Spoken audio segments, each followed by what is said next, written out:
শুভ সন্ধ্যা। Share বাজারের মূল খবর ডেইলি মার্কেট আপডেটে আপনাদের স্বাগতম।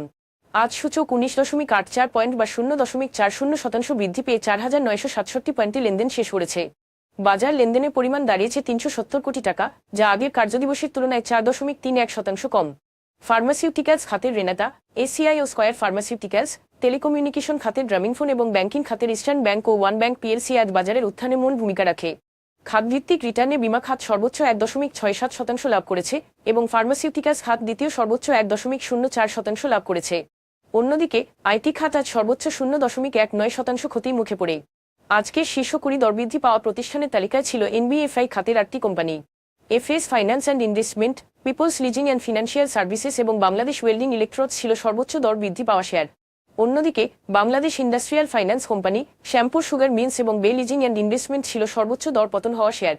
এসব শেয়ারের ক্ষেত্রে আজ কোনো মূল্য সংবেদনশীল তথ্য প্রকাশ করা হয়নি।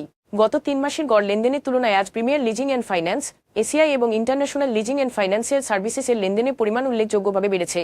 তবে এই শেয়ারগুলোর লেনদেন বৃদ্ধির পেছনে স্বাভাবিক কোনো কারণ প্রকাশ করা হয়নি। আজকের শীর্ষ দুটি সংবাদ: বাংলাদেশের চলতি হিসাব ঘাটতি 2025-26 অর্থবছরের প্রথম 5 মাসে আরও বেড়েছে।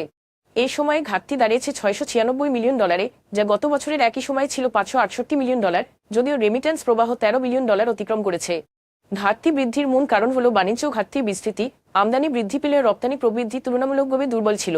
এই ধারা দেশের আর্থিক স্থিতিশীলতা বজায় রাখতে আরও ভারসাম্যপূর্ণ বাণিজ্য ও বৈদেশিক খাতের গুরুত্বকে তুলে ধরছে। 2025-26 অর্থবছরের প্রথম প্রান্তিকে বাংলাদেশের অর্থনীতির অগ্রগতি আরও শক্তিশালী হয়েছে। স্থির মূল্যে জিডিপি প্রবৃদ্ধি এ সময় বেড়ে দাঁড়িয়েছে 4.50%, যা গত অর্থবছরের একই সময় ছিল 2.51%। কৃষিখাতে উল্লেখযোগ্য পুনরুদ্ধার দেখা গেছে। গত বছর প্রথম প্রান্তিকে 0.60% সংকোচনের পর এবার এই খাতে প্রবৃদ্ধি হয়েছে 2.30%।